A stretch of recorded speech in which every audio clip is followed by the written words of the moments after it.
Hello everyone, this is Group 9 for the course Database Fundamentals, and we are here to represent our auction website eBay that we built for the coursework of this course. And first, I am here to demonstrate our first core functionalities that users can register and log in with different roles of seller or buyer with different privileges. Let me first enter into our website, and we create an account.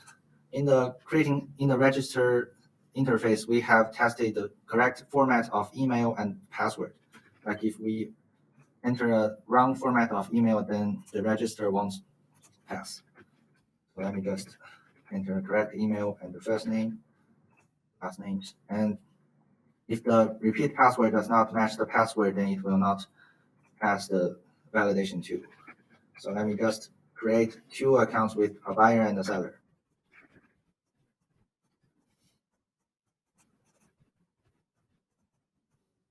Okay, so we just log into the seller account we just created.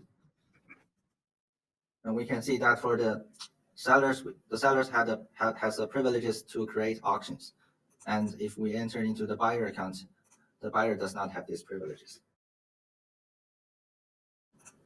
We have also give validations if you log in invalid passwords or emails like this. Then it will hint you that you have put in invalid passwords. Next, we'll demonstrate how to create an auction on our website. So you can create an auction using this button.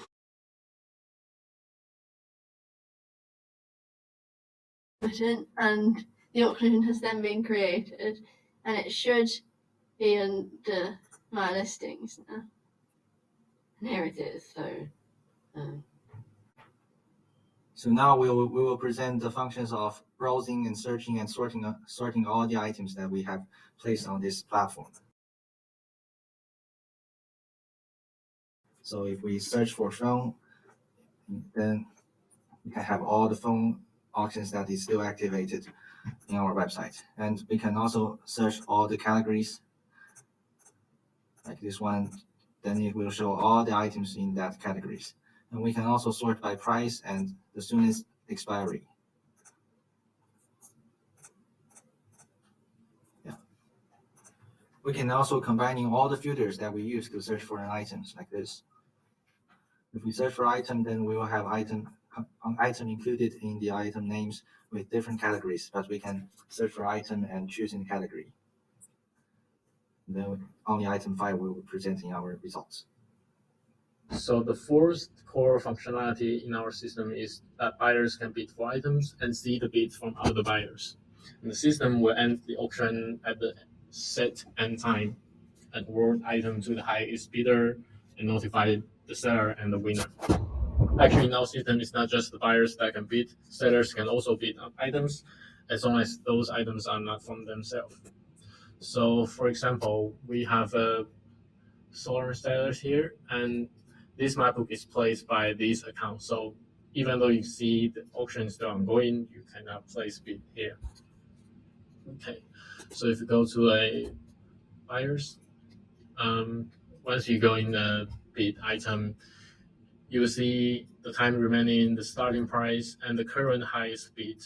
So currently this item is winning by this buyer with this amount. So I can place a higher bid to win. If I place less than this, it will be stopped by the system. Let's say I put this.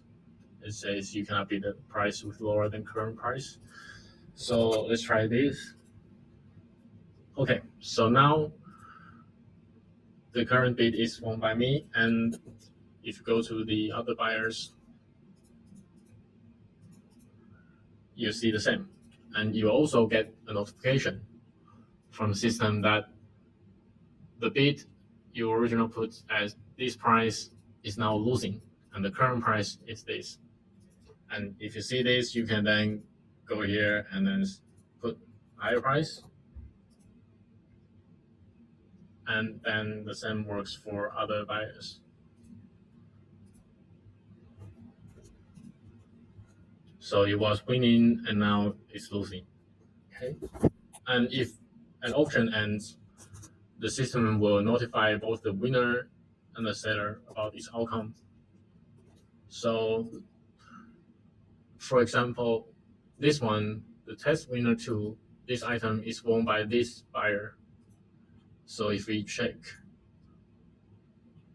the test winner 2, and we can see the bid status is won.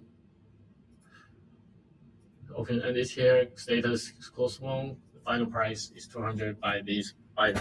And now we check the seller's notification. You see this auction for test winner 2 ended as close won and is won by this buyer. And you can also see that in the listings. So here, the same as what is sold by the buyer. So our system checks whether there's an ending auction by 3 ways. The first one is using schedule job that runs a PHP script in the backend. And the second way is when users navigating through each pages. Every time the pages is being refreshed, the system will check the ending auction in the backend. And the third way is click this manual check button. For extra functionality, we have built a watchlist system that allows users to track items. So, for example, if I'm interested in this MacBook, I can just click this Add Watchlist, and this item will be added to my watchlist. For items in the watchlist, users can receive notifications if there's a new bid. So this one, for example, it tells me which item in my watchlist and receive a new bid at this price. The watchlist items are also used in our recommendation algorithm. So for example, this one is in category of electronics. I will then receive recommendation for items within the same category. We'll discuss the recommendation algorithms in more detail later. For notifications, instead of using emails, we have a built-in notification system that allows users to track everything in a single place. For buyers, they have bid notifications that tells them if the bid is winning or losing, or if bid is ended as won or lost. And for sellers, they have an extra auction notifications that tells them status about the items they posted. So it tells them whether the item is won by someone, or if no one bid on their item, or the price is less than reserve price, then the bid will be closed as no bid. So you've also got the recommended page, which is based on your watch list as well as your bids. It gives the category 5 items from the same category of your bids and your watch list.